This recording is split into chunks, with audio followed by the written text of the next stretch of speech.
now, live at 8. අයබෝවන් එක්වන් අදත් ඇත දැනගන්න ලංකාවේ අංක 1 සමබර ප්‍රවෘත්ති විකාශය live at 8 සමගින්.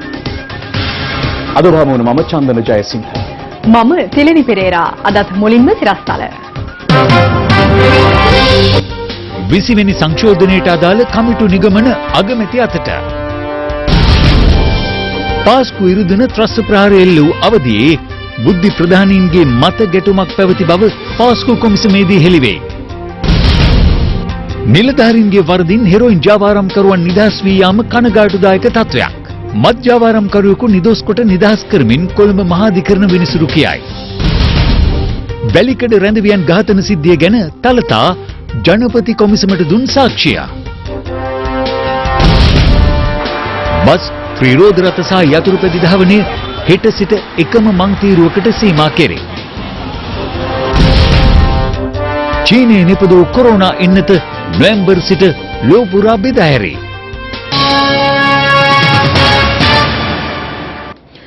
විසිවන ආණ්ඩුක්‍රම ව්‍යවස්ථා සංශෝධන කෙටුම්පතේ ඇති ගැටලු අධ්‍යයනයට පත් කළ කමිටු වාර්තාව අද එම කමිටුව විසින් අග්‍රාමාත්‍ය මහින්ද රාජපක්ෂ මහතාට බහර දුන්නා. විසිවන සංශෝධනයේ ඇති කරුණු 58ක් පිළිබඳව වෙන්වෙන්ව අධ්‍යයනය කර සිදුවිය යුතු වෙනස්කම් මෙමගින් නිර්දේශ කර ඇති බවයි එම කමිටු සමාජිකයෙකු ස්වර්ණවාහිනියට පැවසුවේ. ආණ්ඩුක්‍රම ව්‍යවස්ථාවේ 10 වෙනි සංශෝධනයේ අඩංගු වගන්ති රැසක් වෙනස් කරමින් සකස් කළ 20 වෙනි සංශෝධන කෙටුම්පත කැබිනට් මණ්ඩලයට ඉදිරිපත් කළේ අධිකරණ අමාත්‍ය අලි සබ්රි මහතායි. මේ වන විට එම කෙටුම්පත ගැසට් කර තිබෙනවා. ඒත් ආණ්ඩු පක්ෂය තුලින්ම එහි ඇති කරුණු වලට විරෝධය මතුවීමත් සමග අග්‍රාමාත්‍ය මහින්ද රාජපක්ෂ මහතා පියවර ගත්තේ ඒ පිළිබඳව සොයා බලා වාර්තාවක් ඉදිරිපත් කිරීමට මැති ඇමති කමිටුවක් පත් කිරීමටයි. අමාත්‍ය මහාචාර්ය ජී.එල්. පීරිස් මහතාගේ ප්‍රධානත්වයෙන් පත් කරනු එම කමිටුව ඊයේ රැස්වූ අතර එම කමිටුවෙන් අනතුරුව ඊට එක්වුවන් මෙලෙස අදහස් පළ කළා. අපි කමිටුවක් වශයෙන් සාකච්ඡා කරා. කමිටුවේ මතය අපි අගමැතිතුමාට දන්වනවා. ඒකෙදි සමහර කාරණාවලදී අපි මත දෙකක් දරපු අවස්ථා තියෙනවා. අපි දැන් මත දෙකක් ඉදිරිපත් කරන ඒවෙදිත් අමාත්‍ය මණ්ඩලයට අතිගරු ජනාධිපතිතුමන්ට ගරු අග්‍රාමාත්‍යතුමන්ට මේ මත දෙක පිළිබඳව සංවේදීව සලකා බලලා සුදුසු වඩා නිවැරදි මතය තෝරගන්න පුළුවන්. තීන්දුවකට එළඹුණා බෙදීම් සිදු වෙනවා නම් බෙදීම් ඇති වෙන්නේ කෙසේද කියලා අපි සඳහන් කරන්නෙත් නැහැ. ඒ වගේම අපි ආපු එළමෙන නිගමන අපි දැනුම් දෙන්නේ ජනාධිපතිතුමාටත් අගමැතිතුමාටත් පමණයි. දැන් චෝදනාවක් නගනවා මිස්ස ගේන එකේ අඩුපාඩු තියෙන මේක රටට අහිත කරයි කියලා. ඇත්තටම මෙහෙම දෙයක් තියෙනවද? ඒ අඩුපාඩු තිබෙනවා. අඩුපාඩු පිළිබඳව අපි අද දීර්ඝ කර්කශ විවේචනවල යෙදුණා. ඒවයේ ප්‍රතිඵල ඉදිරියේදී දකින්න පුළුවන් වේවි. අද අපිට විශාල තීරණ ගණනාවකට එන්න පුළුවන්කම ලැබුණා. ඉතින් ඒක වෙනස් වීමක් සිදු වෙයිද? පැහැදිලිවම වෙනස් වීම ගණනාවක් සිද්ධ වෙනවා. ඇයි එහෙනම් මීට කලින් මේක මේ සාකච්ඡා බඳුන් නොකර ගෙනාවේ? අපි මුල් අවස්ථාවේ එක ගෙනල්ලා ඉන්න අනතුරුක සාකච්ඡා කරලා වඩා හොඳ අවස්ථා සංශෝධනයක් තමයි ළඟ ඉස්සරහට ගේන්නේ. ඔබතුමාගේ අදහස් තමයි ඉතාමත් වැදගත් වෙන්නේ. ඔබතුමා තමයි මේක ඉදිරිපත් කරේ. එහෙම කරන එක හරියද? විශේෂයෙන් වග වෙන පුද්ගලෙක් ඔබතුමා. අයි පිටුපාලේ යන්නේ. අද දිනේ මොනවද කතා වුණා මතුමා සුවිශේෂී කාරණා. මේ හැම ස්ට්‍රැටජික් එක අපිට කියන්න බෑනේ දැන්. ඒක අමාත්‍ය විරෝධ කිසි දෙයක් කරන්නේ නැහැ. අලි සබ්‍රි මතුමාට මොනවද කිව්වද නැත්නම් කතා කරමුද? මාධ්‍යට කතා කරමුද? තුමා පිටුපාලා ගියා මේ යන්නේ ඒක. නෑ පිටුපෑමක් කියලා කියන්නේ එහෙම කියන්න හොඳ නෑ. මොකද හේතුව එතුමා ඇතුළු මේ ආණ්ඩුවට දුන්නු කීමක මේ ඉෂ්ට කරන්නේ. ඊයේ එම කමිටු සමාජිකයන් තීරණය කළ පරිදිම කමිටුවේ වාර්තාව කමිටු සමාජිකයන් විසින් අද අග්‍රාමාත්‍ය මහින්ද රාජපක්ෂ මහතාට බහර දුන්නා. මෙය හෙට දිනේ කැබිනට් මණ්ඩලයටද ඉදිරිපත් කිරීමට නියමිතයි. මේ අතර අමාත්‍ය උදේ ගම්මන්පිල මහතා අද මහනුවරට ගිය අවස්ථාවේ මහා සංඝරත්නය හමුවේදීද 20 වෙනි සංශෝධනයේ වර්තමාන තත්ත්වය ගැන අදහස් පළ කළා. අපි ඊයේ ජී.එල්. සභාතුමාලා ගෙදර සාකච්ඡා කරලා අනුබලු සියල්ලම හරිගැස්සුවා. අනිවාර්යෙන්ම රජයේ විගණනයට යටත් විය යුතුයි කියන්නේ අදහස් අපි ඉදිරිපත් කරනවා. අපි දැක්කොත් ගොඩක් තියෙනවා. ඒ දොස් ටික සියල්ලම අපේ වාර්තාවේ සඳහන් වෙනවා. මේ අතර 20 වන සංශෝධනය හරහා ස්වාධීන කොමිෂන් සභා අහෝසි වීම මගින් මෙරට ප්‍රජාතන්ත්‍රවාදයේ සම්බන්ධයෙන් බරපතල ගැටලු ඇති විය හැකි බව එක්සත් ජාතීන්ගේ මානව හිමිකම් කවුන්සිලේ මහලේකම් මිෂෙල් බැචලට් මහත්මිය පවසනවා. මානව හිමිකම් කවුන්සිලේ 45 වන සැසිවාරය අමතමින් ඇය මේ බව පවසා තිබෙනවා.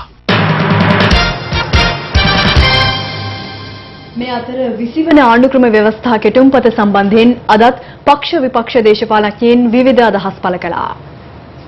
අපි විශ්ව ගේන්න තමයි බලාපොරොත්තු. හොඳ නරක විශ්ලේෂණය කරන්න පාර්ලිමේන්තුවේ විවාදයකට දවසක් හෝ දෙකක් හෝ තුනක් සහ ජනතා සංවාදයකටත් ඉඩ සපයන්න බලාපොරොත්තු වෙනවා. විශ්ව හරි පැහැදිලි රටට හිත කර එකක් නෙමෙයි. රටට අහිත කර එකක්. මෙරටේ ජනතාවට අහිත කර එකක්.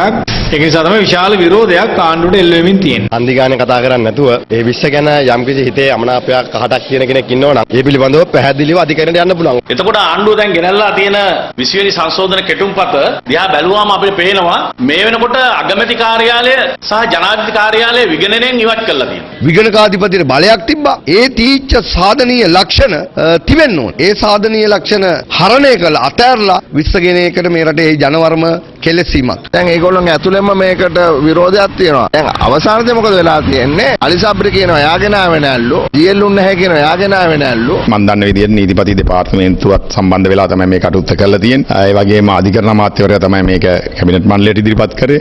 එතුමා ඒ වගකීම දරනවා. ඒ වගේම ඉතින් අපි ආණ්ඩුවත් මේ වගකීම දරන්න වෙනවා. අපි විශ්වට විරුද්ධයි. විරුද්ධයි පමණක් නොවේ. විශ්ව පරාජය කරන්නට සමගි ජන බලවේගයේ ප්‍රමුඛ හැම බලවේගයක්ම එකතු කරගෙන මේ පරාජය කරනවාමයි කියන එක මේ අවස්ථාවේ කියන්නේ. මේ විශ්ව ගෙනාපු පුද්ගලයා හෝ කණ්ඩායම මේ වෙනකොට මහ පොළොව තලෙන් අතුරු දහන් වෙලා. ඒක කවුද කලේ කියලා එහෙම හදන්න බෑ. එක එක පාර්ශවවලට එක එක කටයුතු බාර දීලා තියෙනවා. අවසන් තීන්දුවක් නැහැ. ඒව කරනකොට අන්තිමට එනකොට ඒ අදාළ ස්ථාන වලට යොමු කරලා ඒ සඳහා නීති අනුකූල අනුමැතිය ලබා ගන්න. අපි 19 වෙනි සංශෝධනය ගෙනාවා අපේ රජයේ කාලෙදී. ඒක ගෙනාවේ ඇත්තම මේ රටේ ප්‍රජාතන්ත්‍රවාදය ආරක්ෂා කරන්න.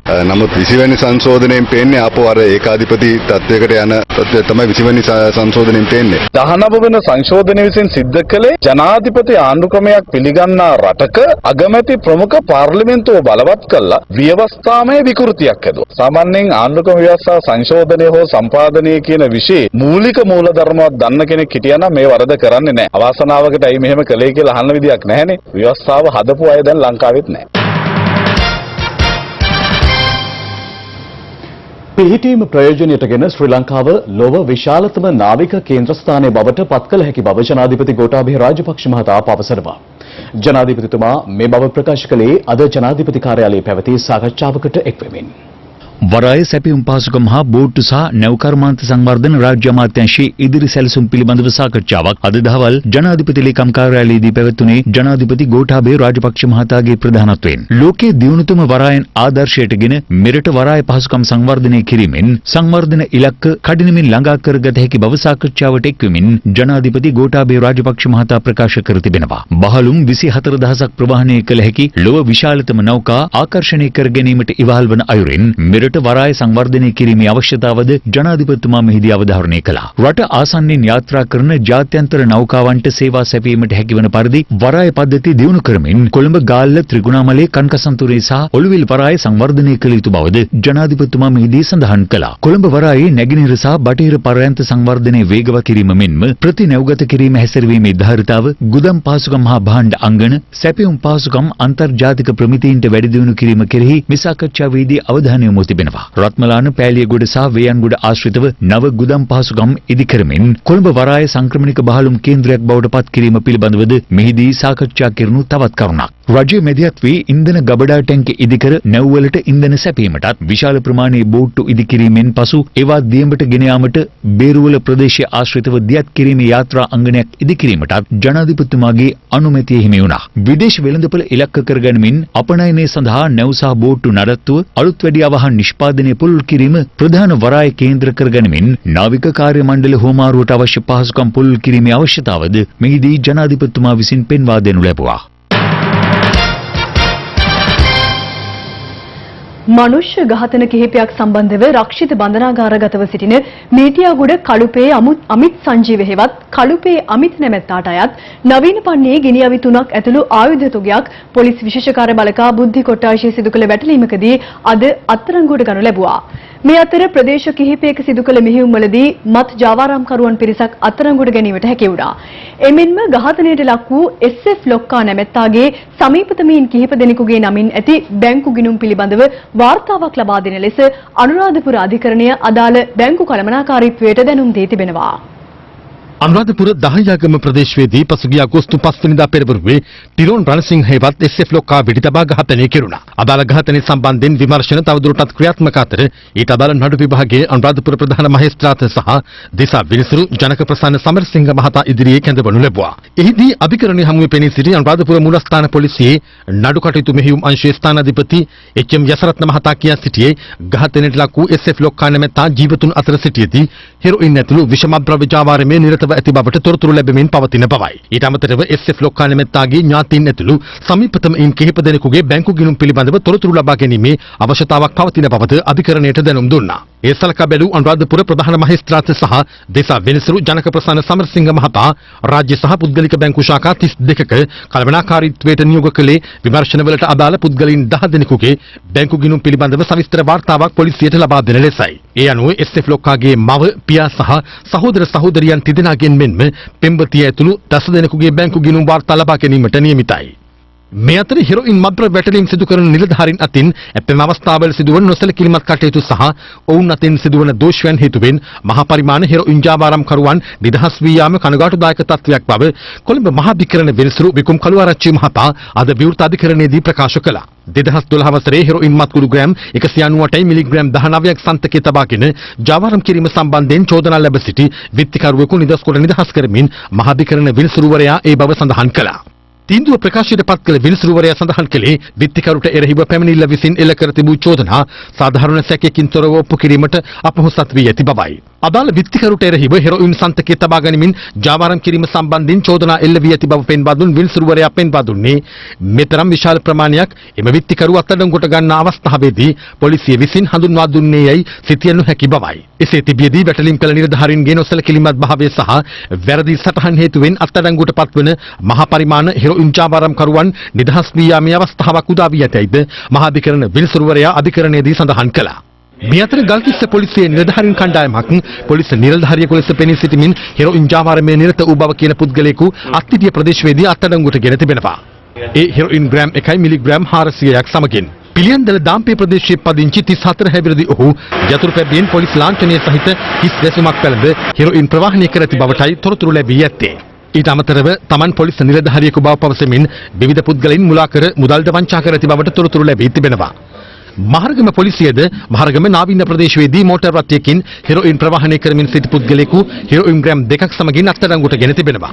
44 හැවිරිදි අදාළ සැකකරු හිටපු යුද හමුදා කර්නල්වරයෙක් බවටයි අනාවරණ වී ඇත්තේ. ඔහුගෙන් ලද තොරතුරු වලට අනුව තවත් හෙරොයින් ග්‍රෑම් 10ක් රැගෙන තිරෝධ රථයකින් ගමන් කරමින් සිටි පුද්ගලයෙකු සහ හෙරොයින් ග්‍රෑම් 20ක් සමගින් යතුරුපැද්දකින් ගමන් කරමින් සිටි පුද්ගලයන් දෙදෙනෙකුද පන්නිපිටිය සහ තලවතුගොඩ යන ප්‍රදේශවලදී අත්අඩංගුවට ගැනුණා.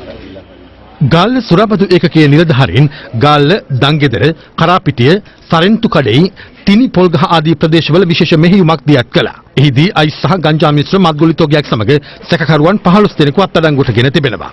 මේ අතර අත්අඩංගුවට ගන්නා මද්ද්‍රව්‍ය ජාවාරම්කරුවන් විසින් නීති විරෝධීව උපයා ගන්නා ලද දේපල සහ මුදල් රාජසන්තක කිරීම සම්බන්ධයෙන් වූ විශේෂ සාකච්ඡාවක් අග්‍රාමාත්‍ය මහින්ද රාජපක්ෂ මහතාගේ ප්‍රධානත්වයෙන් පැවැතුණා. එලෙස උපයා ගන්නා ලද නීති විරෝධී මුදල් සහ දේපල අදාළ නඩු කටයුතු අවසන් වන තුරුම එකී පුද්ගලයන් භුක්ති විඳිමින් කටයුතු කිරීම සම්බන්ධයෙන් අවධානය යොමු කිරීම එම සාකච්ඡාවේ මූලික අරමුණ වී තිබුණා. එවැනි ආකාරයට උපයාගත් මුදල් සහ දේපල එම කාලය තුලදී තවත් නීති විරෝධී ක්‍රියා සඳහා යොදවන බවට තොරතුරු ලැබී ඇති බැවින් ඒවා මුල් අවස්ථාවේදීම රජයේ බහරයට ගැනීමේ අවශ්‍යතාවය පිළිබඳ සාකච්ඡාවේදී අවධානය යොමු කර තිබෙනවා. මේ අතර මද්ද්‍රව්‍ය ජාවාරම් ඇතුළු විවිධ අපරාධ සම්බන්ධයෙන් චෝදනා ලැබ දරුවන් 46 දෙනෙකු සමග සිරගතව සිටින මව්වරුන් පිළිබඳ වාර්තාව බන්ධනාගාර ප්‍රතිසංස්කරණ හා සිරකරුවන් පුනරුත්ථාපනය පිළිබඳ රාජ්‍ය අමාත්‍ය සුදර්ශනී ප්‍රනාන්දුපුල්ලේ මහත්මිය අග්‍රාමාත්‍යවරයා වෙත අද බහර දුන්නා. ලග්ගල ප්‍රාදේශීය සභාවේ සභාපතිවරයා ඇතුළු 8 දෙනෙකු සූදු ක්‍රීඩාවේ නිරත වෙමින් සිටියේදී අද අලුයම අත්අඩංගුවට ගෙන තිබෙනවා. ලග්ගල පොලිසිය පැවසුවේ සැකකරුවන් අතර සිටි මද්ද්‍රව්‍ය ජාවාරම්කරුවෙකුද හෙරොයින් සමග අත්අඩංගුවට ගත් බවයි. මේ අතර පයාගල හල්කඳවිල ප්‍රදේශයේ නිවසක පැවති සූදු පොලක් වැටලීමට පයාගල පොලිසිය සමත් වුණා. පයාගල හල්කඳවිල ප්‍රදේශයේ අවමගුල් නිවසක් ආසන්නයේ පුද්ගලින් පිරිසක් සූදු ක්‍රීඩාවේ නිරත වන බවට ලැබුණු තොරතුරකට අනුව පොලිස් නිලධාරීන් කණ්ඩායමක් එම නිවසට ගොස් තිබුණා. වැටලීම සිදු කිරීමත් සමග එම ස්ථානයේ සිටි පිරිස මුදල් සහ සූදු ක්‍රීඩාවට යොදාගත් උපකරණ එම ස්ථානයේම දමා අවමගල් උත්සවයේ පැවති නිවස වෙත පලා ගිය බවයි පොලිසිය පැවසුවේ.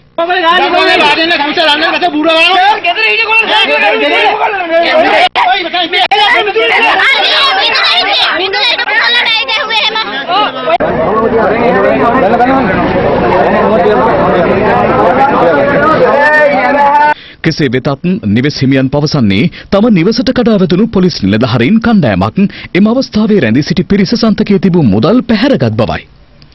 ඊට අමතරව නිවෙස් හිමියන් පැවසුවේ දේහය තැන්පත් කර තිබූ පෙට්ටිය සඳහා මල් ශාලාවට ගෙවීමට තිබූ මුදල්ද එලෙස පැහැරගෙන ගොස් ඇති බවයි. 8 දිනක් විතර ගියේ. යනකොට මම අහුවා මේක ඔයද යන්නේ කියලා ගියතුනේ. මේ මට කුණුහරුපෙක් කියාගෙන මට පොළු පාරක් ගහගෙන තමයි කට්ටියත් එක්කම එහා පැත්තට දීවි. දුවලා ගිහිල්ලා තමයි අර මේ පිරිමි ළමයින්ට ඔක්කොම ගැහුවේ. කෙසේ වෙතත් පයාගල පොලිසිය සඳහන් කළේ ලද තොරතුරට අනුව සූදුපොළ වැටලීමට පියවරගත් බවත් සූදු ක්‍රීඩාවේ නිරතව සිටි පුද්ගලයන් සන්තකයේ තිබූ මුදල් සහ සූදු ක්‍රීඩාවට යොදා ගන්නා උපකරණ තම නිලධාරීන්ගේ බහරට ගත් බවයි. යලි ආරම්භ වූ මන්තිරු නීතිය යටතේ බස් රථ, ත්‍රිරෝද රථ, යතුරු පැදි හෙට සිට එකම මන්තිරුවක පමණක් ධාවනය කරන බව බස්නාහිර පළාත බහර ජ්‍යෙෂ්ඨ නියෝජ්‍ය පොලිස්පති දේශබන්දු තෙන්නකෝන් මහතා පවසනවා. දැනට ක්‍රියාත්මක පෙරහුරු කාල සීමාවෙන් පසු මන්තිරු නීතිය උල්ලංඝනය කරන රියදුරන්ට එරෙහිව රුපියල් 2000ක දඩයක් පැනවීමටද නියමිතව තිබෙනවා. කොළඹ නගරයේ රථවාහන තදබදය අවම කිරීමේ අරමුණින් ක්‍රියාත්මක වන මෙම මන්තිරු ක්‍රමයේ පෙරහුරුව හෙට දිනෙන් අවසන් වීමට නියමිතව තිබෙනවා. බස්නාහිර පළාත් බහර ජ්‍යෙෂ්ඨ නියෝජ්‍ය පොලිස්පති දේශබන්දු තෙන්නකෝන් මහතා පැවසුවේ හෙට දින සිට බස් රථ මන්තිරුවේ ත්‍රියෝද රථ සහ යතුරු පැදි ධාවනය කරවීමට පියවර ගන්නා බවයි. මේ දැක්කනේ එහා පැත්තේ ඉඳලා මන්තිරුවෙන් මෙහා පෙරවලට දැම්මා.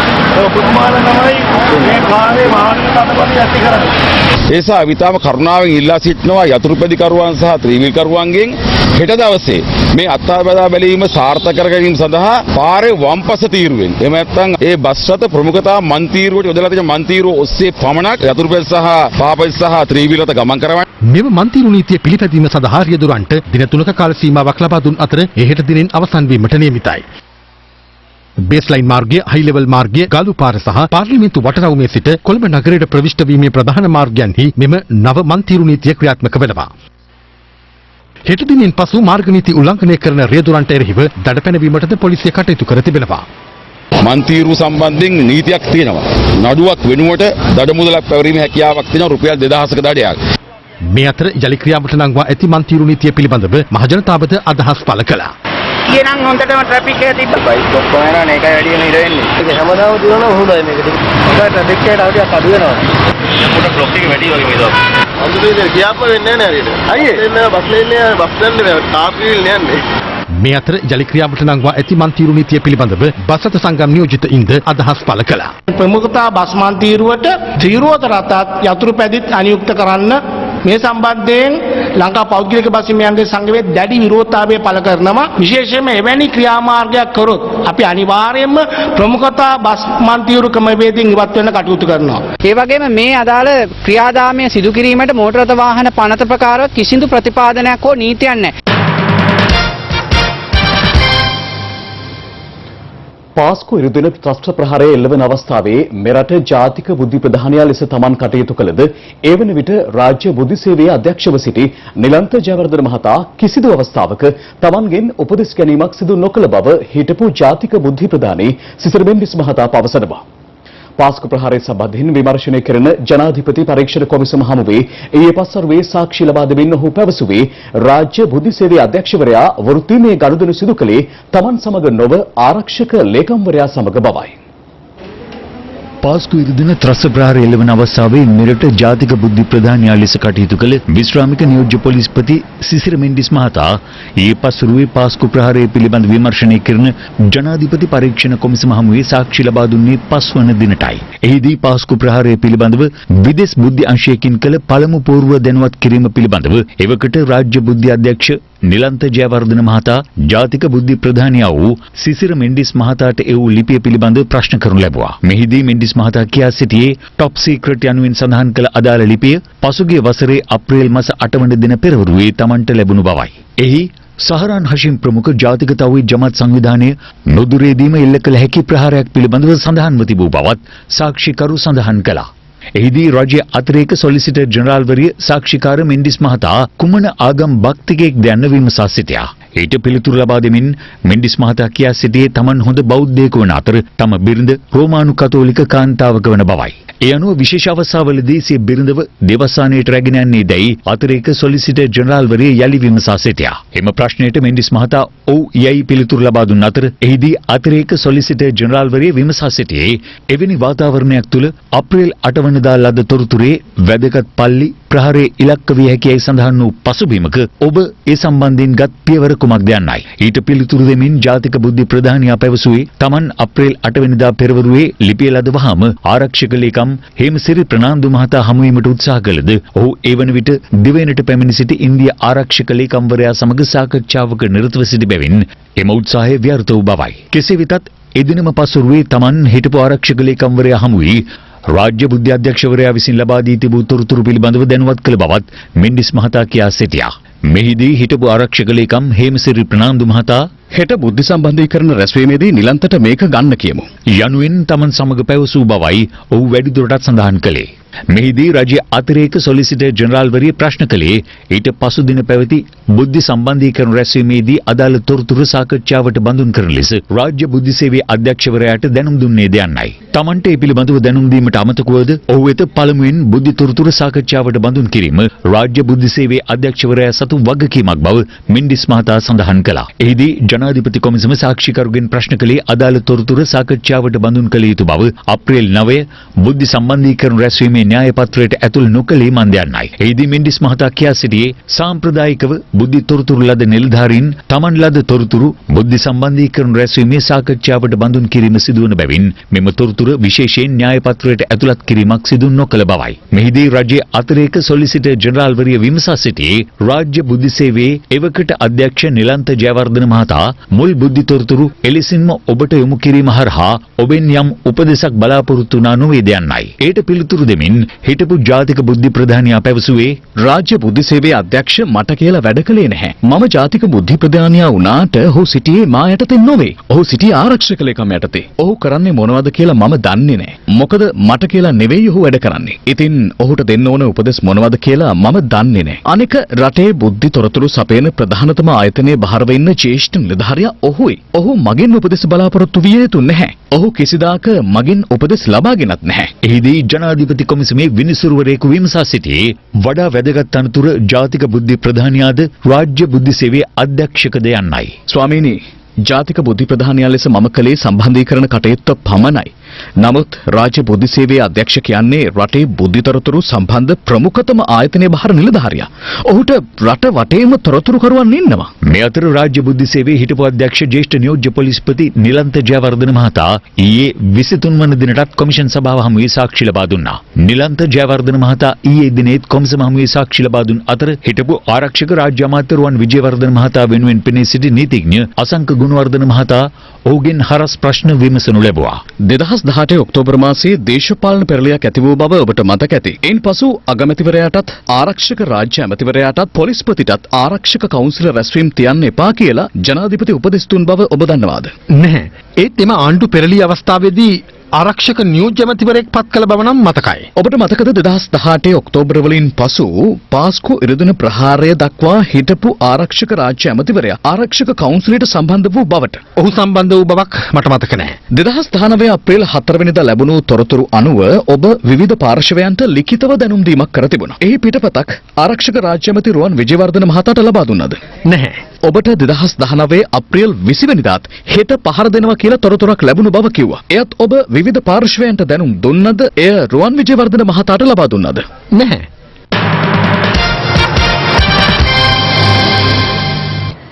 හිටපු අමාත්‍යවරුන් වන රිෂාඩ් බදුදීන් සහ ලක්ෂ්මන් කිරියල් යන මහත්වරුන් පාස්කු උරුදින ප්‍රහාරය සම්බන්ධයෙන් විමර්ශනය කෙරෙන ජනාධිපති පරීක්ෂණ කොමිසමේ පොලිස් ඒකකයට අද පෙරවරුවේ පැමිණියා. මේ අතර පාස්කු ප්‍රහාරයේ මහා මොලකරු ලෙස සැලකෙන සහරාන් හෂීම්ගේ න්‍යායාචාර්යවරයා ලෙස හැඳින්වෙන නෞෆර් මෞලවිද ප්‍රකාශයක් ලබා ගැනීම සඳහා කොමිසමේ පොලිස් ඒකකයට කැඳවා තිබුණා. හිටපු අමාත්‍ය පාර්ලිමේන්තු මන්ත්‍රී ලක්ෂ්මන් කිරියල්ල මහතා පාස්කු ඉරුදින ප්‍රහාරය පිළිබඳ විමර්ශනය කරන ජනාධිපති පරීක්ෂණ කොමිසමේ පොලිස් ඒකකයට පැමිණි අද උදෑසන 9:30ට පමණයි.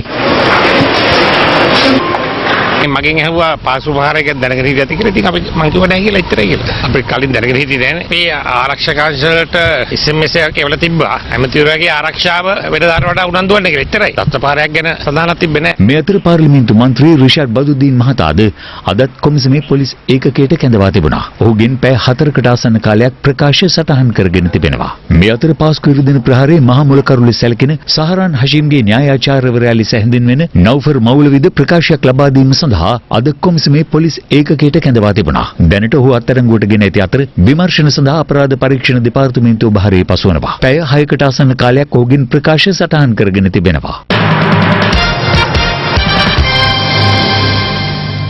2012 වසරේ වැලිකඩ බන්ධනාගාරයේ ඇති වූ කැරැල්ලේදී රැඳවියන් 27 දෙනෙකු ඝාතනය කිරීමේ සිද්ධියට ගෝඨාභය රාජපක්ෂ මහතා සම්බන්ධයයි පවසන ලෙස තමා කිසිවෙකුට බලපෑම් නොකළ බව හිටපු අධිකරණ අමාත්‍ය තලතා අතුකෝරළ මහත්මිය පැවසුවා.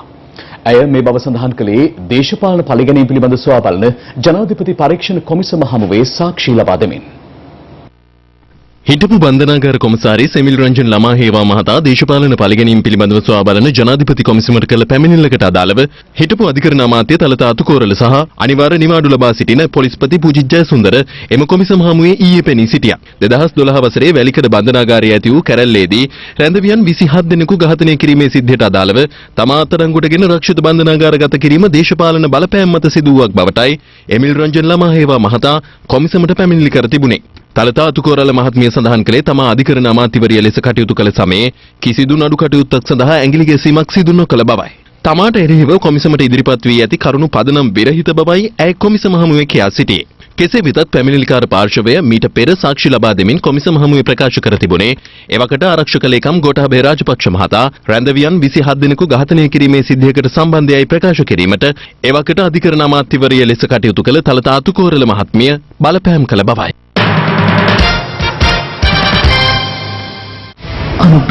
අද සෞඛ්‍ය ප්‍රවර්ධන කාර්යාංශයේදී මාධ්‍ය හමුවක් කැඳවා තිබුණා. විදේශයන්හි සිට පැමිණි පුද්ගලයන් 6 දෙනෙක් COVID-19 ආසාදිතයන් ලෙස හඳුනා ගැනීමත් සමග මෙරටින් වාර්තා වන සමස්ත ආසාදිතයන් සංඛ්‍යාව 3271ක් දක්වා ඉහළ ගියා.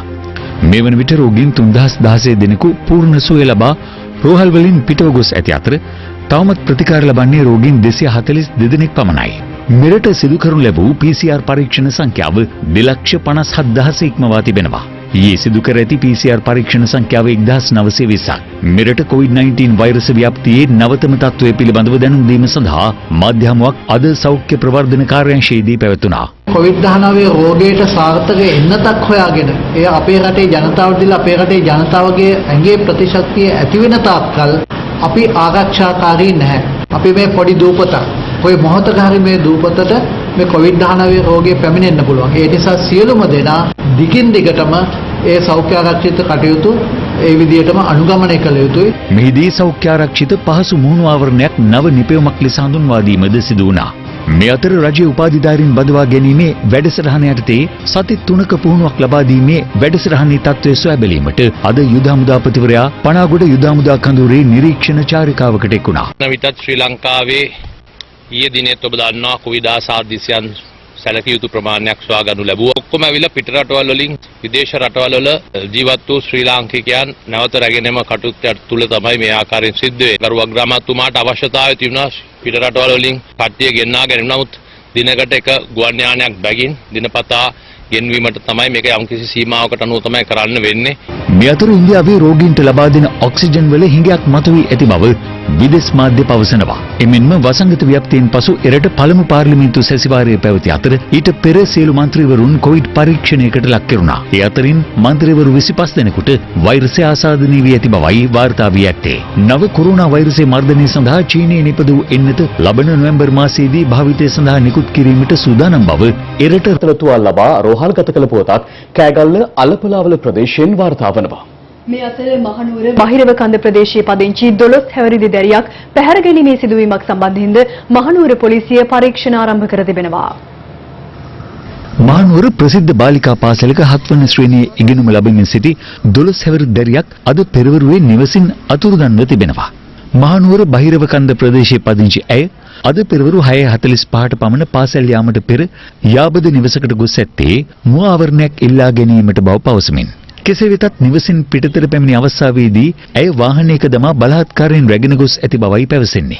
මේ සම්බන්ධයෙන් කළ පැමිණිල්ලකට අනුව එම ස්ථානයට පැමිණි මහනුවර මූලස්ථාන පොලිසිය පරීක්ෂණ ආරම්භ කළා. ටොයිලට් එකට ගිහලා ඇවිල්ලා තමයි ඔය වෙලා තින්නේ. මං ගිහලා එනකොට නෑ. නිවසින් අතුරුදන් වන අවස්ථාවේ ඇය සතුව තිබූ ජංගම දුරකථනයේ ක්‍රියාත්මකව තිබූ අතර ඒ ඔස්සේ ඇය සිටින ස්ථානය නිරීක්ෂණය කිරීමට පොලිසියට හැකි වුණා. පුතා බහිරව ගන්න අවට නේද ඉන්නේ? පුතා ඔතන කවුද ඉන්නේ? ඔයා දැන් ඔය එනවද එක තැනක ඉන්නවද? ඒක තමයි මට මේ ඔයාව Google එකෙන් පේනවා පුතේ බෝඩ් එකක්වත් නැද්ද? කටුණා. එයා මේ හොයනවා. එයා ප්‍රධාන නාමක තමයි පෙන්නන්නේ අපිට Google එකෙන්. එන්න දන්නේ පොලිසිය ප්‍රදේශවාසීන් හා එක්ව අතුරුදන් වූ දැරිය සොයා ප්‍රදේශය පුරා පුළුල් මෙහෙයුමක් ආරම්භ කළා.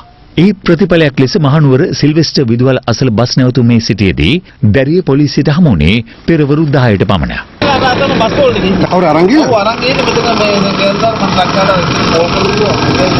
ඇය වෛද්‍ය පරීක්ෂණයක් සඳහා මහනුවර රෝහලට යොමු කර තිබෙනවා. කෙසේ වෙතත් මේ සම්බන්ධයෙන් සිදු කළ පුළුල් පොලිස් විමර්ශනවලදී අනාවරණය වී ඇත්තේ මව්පියන් සමග ඇති වූ අමනාපයක් හේතුවෙන් දැරිය තනිවම නිවසින් පිටත් වී ඇති බවයි. මේ අතර කෑගල්ල අලපලාවල නීලපලා ගම්මන ප්‍රදේශයේ තම නිවසේ කාමරයක ඇඳ මත නිදා සිටි තරුණියකට පෙට්‍රල් වත් කර ගිනි තබා තිබෙනවා. නිවසේ වහලේ උළු ඉවත් කර එලෙස පෙට්‍රල් වත් කර තිබූ අතර පිලිසීමෙන් බරපතල තුවාල ලැබූ තරුණිය කෑගල්ල රෝහලේ දැඩි සත්කාර ඒකකයට ඇතුළත් කරනු ලැබුවා. අදාළියම සිදු වූ ගිනි තැබීමෙන් බරපතල තුවාල ලබා ඇත්තේ නිරෝෂා රාජපක්ෂ නැමැති 20 අවුරුදු තරුණයක්.